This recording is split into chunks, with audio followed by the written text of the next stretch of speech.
Until 2007, Ecuador had been defined by corruption, political turmoil, and economic disaster. Mass protests and controversy forced 7 presidents to resign in a span of only 10 years. A shocking 1 in 10 Ecuadorians fled this disaster zone of neoliberalism. A mass movement known as the Citizens' Revolution brought to power leftist economist Rafael Correa in 2007. Under his administration, the country went through major shifts, making significant advancements for poor and working-class people. Poverty decreased 38%, and extreme poverty was nearly cut in half. Government spending on social services doubled, including a 100% increase in healthcare spending, as well as major increases in education and housing. Minimum wage increased, accounting for inflation, by 48%. The Correa government also stood up to the U.S. empire by kicking out the International Monetary Fund, closing a major U.S. military base on Ecuador's coast, and giving political asylum to WikiLeaks' Julian Assange. But now, after serving 3 consecutive terms, President Correa's time in office has come to an end. In one of his last interviews as president, I spoke to him at the United Nations compound in New York City about his legacy, his critics, and the future of Ecuador. So nearly 10 years ago you took office. Ecuador is facing a wide variety of economic, social problems. You came in with a very ambitious program carried out by a citizens' revolution. Do you feel like you accomplished this?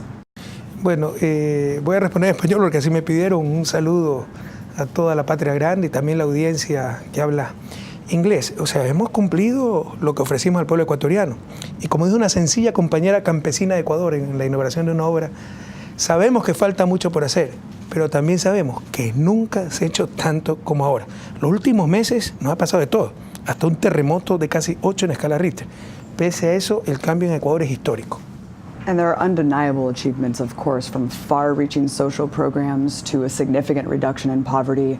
What do you feel, looking back, was the greatest change that you implemented in Ecuador? Algo no tangible y que no se puede medir por indicadores económicos. La reducción de la pobreza usted la puede medir. Se estima cerca de 2 millones de ecuatorianos que han salido de la pobreza. El crecimiento ha sido más alto que el promedio de América Latina. La desigualdad con el coeficiente de Gini. Hemos pasado de un coeficiente de Gini por arriba del promedio a uno por debajo del promedio y de hecho la CEPAL nos considera los países ahora más equitativos de la región cuando antes éramos los más inequitativos, de los más inequitativos. Usted puede ver las carreteras, las nuevas escuelas, los hospitales, las hidroeléctricas, los puertos, los aeropuertos, la nueva infraestructura de justicia. Lo que no se puede ver es autoestima recuperada del pueblo ecuatoriano y para nosotros ese es el mayor logro. Cuando yo empecé el gobierno recibí un país destrozado por la crisis de 1999, por la tragedia de la migración. Cerca de 2 millones de ecuatorianos migraron, destrozando familias, la sociedad misma, ¿no? Era un país desesperanzado. La prensa, mala prensa, nos bombardeaba todos los días que éramos los corruptos, los más perezosos, los incompetentes, que los buenos carreteros eran solo para Colombia, para Perú, para nuestros vecinos. Se ha recuperado ese orgullo, esa autoestima del ecuatoriano y para nosotros es intangible, que no se puede medir con indicadores económicos, monetarios, etcétera. Para nosotros ese es el mayor logro. What do you wish you had more time to implement? Por ejemplo, mayor lucha contra la desnutrición infantil. Ahí nos faltó avanzar. Parece que ha habido errores en la medición. Como académico, lo primero que pido es que verifiquen bien las cifras, porque sin adecuada información no se toman correctas decisiones, pero debemos avanzar mucho más en la desnutrición, en la lucha contra la desnutrición infantil. Nos faltó experiencia. Ya todos los programas están encaminados, pero hubiera sido bueno tener toda esta visión 10 años antes. And you were elected as a vocal critic of neoliberalism, of course. This ideology is vehemently defended by Western powers and big capitalists in Ecuador. How do you think your economic model has disproven their economic model? O sea, el neoliberalismo en Ecuador y América Latina fue un fracaso total. O sea, a nosotros nos quieren echar la culpa hasta el terremoto. Hasta eso es culpa del socialismo del siglo XXI. Pero las políticas que han fracasado rotundamente son las de ellos, no las de nosotros. O sea, América Latina, su rumbo progresista a gran escala, cuando muchos gobiernos de izquierda llegaron al poder, eso es en el siglo XXI. Los 2 siglos anteriores hemos seguido el modelo capitalista tradicional. ¿Y dónde estuvimos? ¿Qué logramos? ¿No? Tener una sociedad tremendamente contradictoria, extremadamente ricos, extremadamente pobres, sociedades muy mal estructuradas. Entonces son sus modelos, sus recetas, sus políticas las que han fracasado, no las nuestras, por el contrario. Con nuestras políticas, en el caso de Ecuador, ha habido cambios históricos. Usted ha dicho el éxito de los programas sociales, un país más equitativo, reducción de la pobreza, etcétera, pero no solo eso.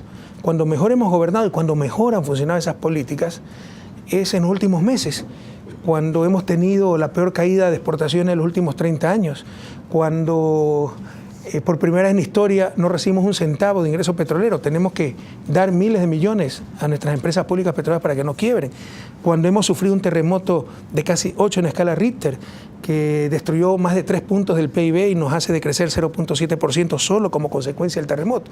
Cuando mejor hemos gobernado y mejor han funcionado nuestras políticas, porque con la mitad de eso y con moneda nacional, ahora no tenemos moneda nacional, el país hubiese colapsado hace 10 años.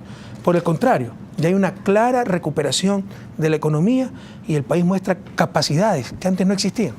U.S. government officials always tell us every time there's a problem in Latin America, oh, that's because it's socialism, right? They always blame socialism for problems in Latin America when there's economic problems. What's your response to that? Insisto, las políticas que han fracasado son las de ellos, el neoliberalismo. Estados Unidos ha sido un éxito, el modelo les ha funcionado, aunque en las últimas décadas se han exacerbado grandes contradicciones, se ha vuelto un país muy inequitativo, con grandes niveles de exclusión, pero le funcionó el modelo. Cada país debe escoger su propio camino, pero siempre en función de beneficiar a su gente. Y eso también depende mucho de historia, cultura, principios, valores. Por ejemplo, aquí la salud es poco menos que una mercancía, ¿no? Hasta hace unos años, no sé si continúa aquello, la mayor causa de quiebra de la familia de clase media eran gastos en salud. Para nosotros es un derecho. En consecuencia, debe haber mayor gasto público para atender la salud de nuestra gente, para que nadie se quede sin atención. Son diferentes visiones, principios, valores. Eso debe entender Estados Unidos, que es un gran país, con grandes principios, grandes valores, pero que no necesariamente son los principios y valores universales y que cada sociedad tiene derecho a elegir su camino. Eso sí, sería ilegítimo hacerlo en función de ciertas élites como ha sido la historia de América Latina. Siempre en función del bienestar de nuestra gente, siempre en función del bien común, siempre en función de las grandes mayorías. Right now in the United States, there's a huge controversy over Russian interference in our elections. But at the same time, the United States has spent millions of dollars over the years investing to interfere in your elections. Usted lo ha dicho, pero nuestra política exterior y nuestros principios morales son únicos. Es decir, no tenemos dobles estándares. Nosotros respetamos la política interna de cada país y más aún las elecciones, las decisiones soberanas de los pueblos de los respectivos países. And of course, there's been some controversy over cracking down on NGOs. Your government says that NGOs are used as a conduit for foreign interference in elections. How do you respond to Western media and, of course, opposition critics within your country who say NGOs cracking down on certain media outlets, restricting NGOs, actually signifies that Ecuador is failing on human rights? Vea, nunca se ha respetado tanto los derechos humanos como ahora en Ecuador, pero ningún gobierno, ni Pinochet, ha tenido tantas denuncias en la Comisión Interamericana de Derechos Humanos, porque se ha convertido también estas instancias, con sede en Washington, en un instrumento de persecución de los gobiernos progresistas. Y lo que nos denuncian son estas organizaciones no gubernamentales financiadas por Washington, financiadas por el Net Endowment for Democracy, I think, el nombre de esta organización, que algunos denunciaban que era el brazo financiero de la CIA. Entonces es parte de la política internacional, lamentablemente, de ciertos grupos y los intentos de desestabilizar y desgastar a los gobiernos progresistas. Aquí hay que diferenciar las organizaciones no gubernamentales. Una cosa es la Cruz Roja, una cosa es Médicos Sin Fronteras, gente que trabaja con un fin social muy concreto. Otra cosa son las ONGs que, apoderándose supuestamente a representación de la sociedad civil, quieren hacer política pública sin ganar elecciones. Eso es lo más antidemocrático que existe.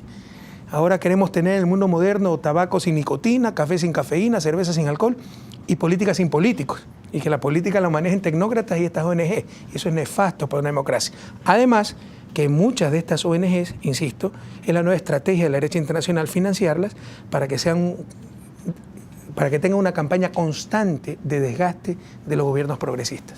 True. USAID, National Endowment for Democracy, these organizations work throughout Latin America to do just that.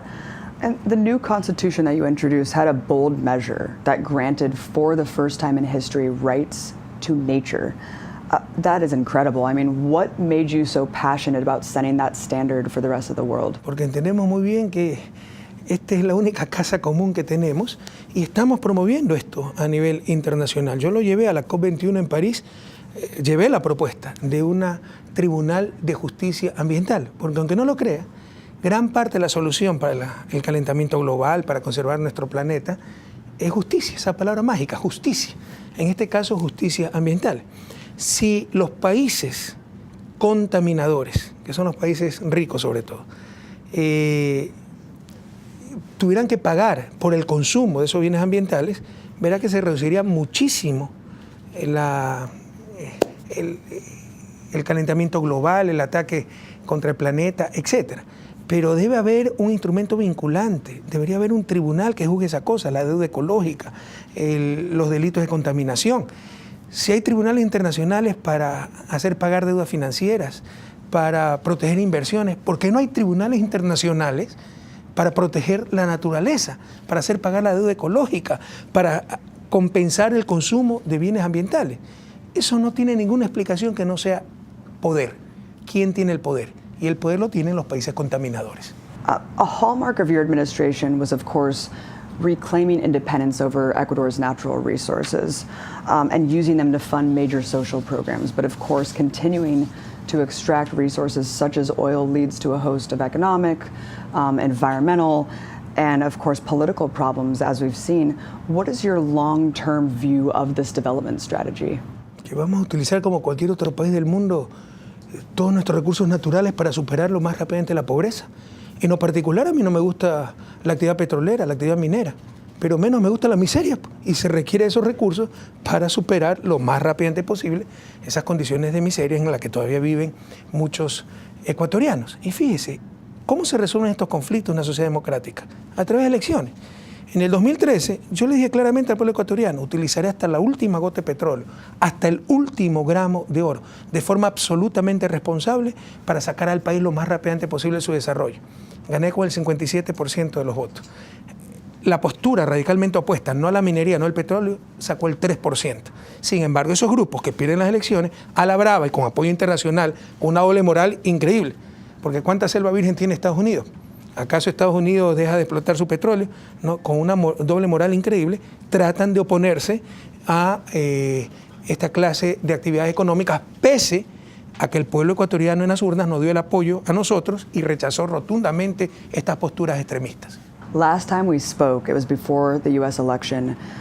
You told me that Trump's victory would be bad for America, of course, but potentially better for Latin America as a whole, as a region, because, like under Bush, Latin America could be emboldened in a more progressive move. Do you still feel optimistic about the region becoming more progressive under Trump? O sea, yo espero que algún día para Latinoamérica sea irrelevante quién sea el presidente de Estados Unidos.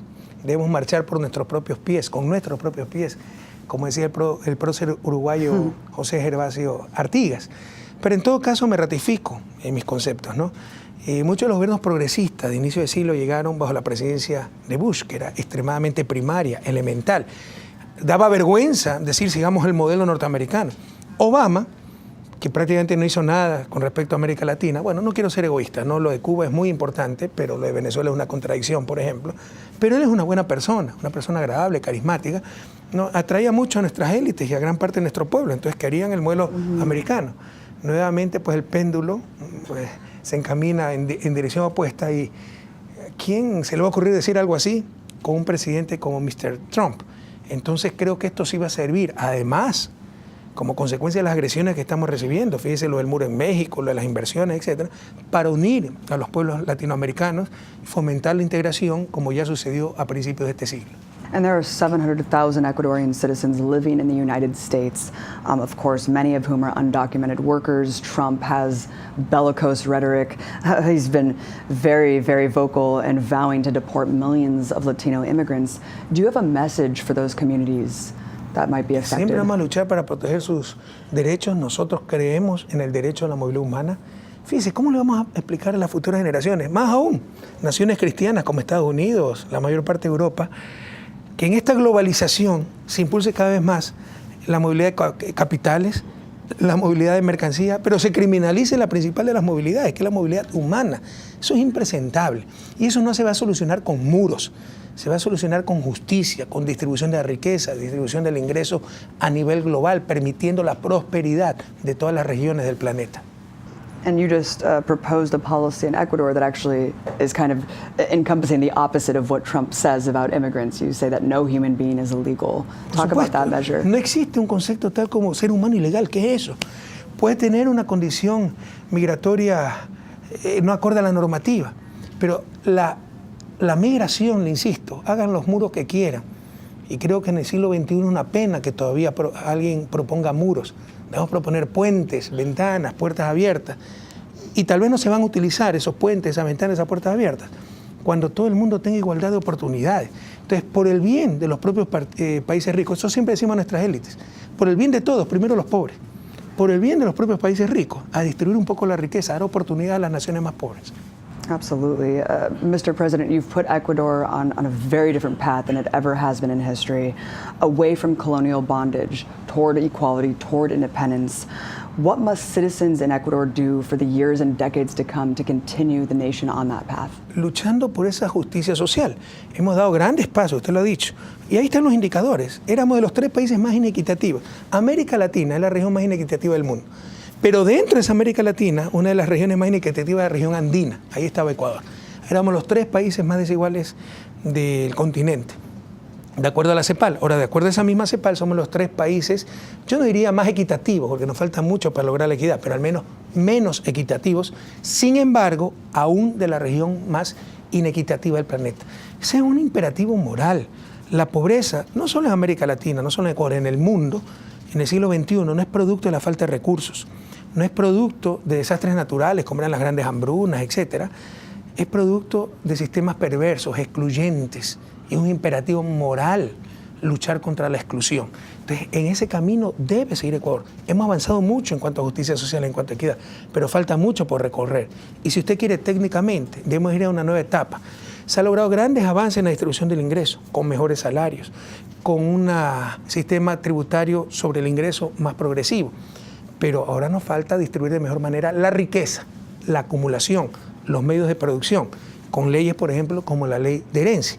Pero a esto pues se oponen nuestras oligarquías con garras, con dientes, usando sus medios de comunicación, transmitiendo lo que Gramsci llamaba la cultura hegemónica, convenciendo a la gente que lo que es bueno para los ricos es bueno para ellos, engañando a las grandes mayorías. Entonces es un gran desafío que Ecuador tiene en el corto y mediano plazo para seguir en esta senda de justicia social, la distribución de la riqueza y de los medios de producción.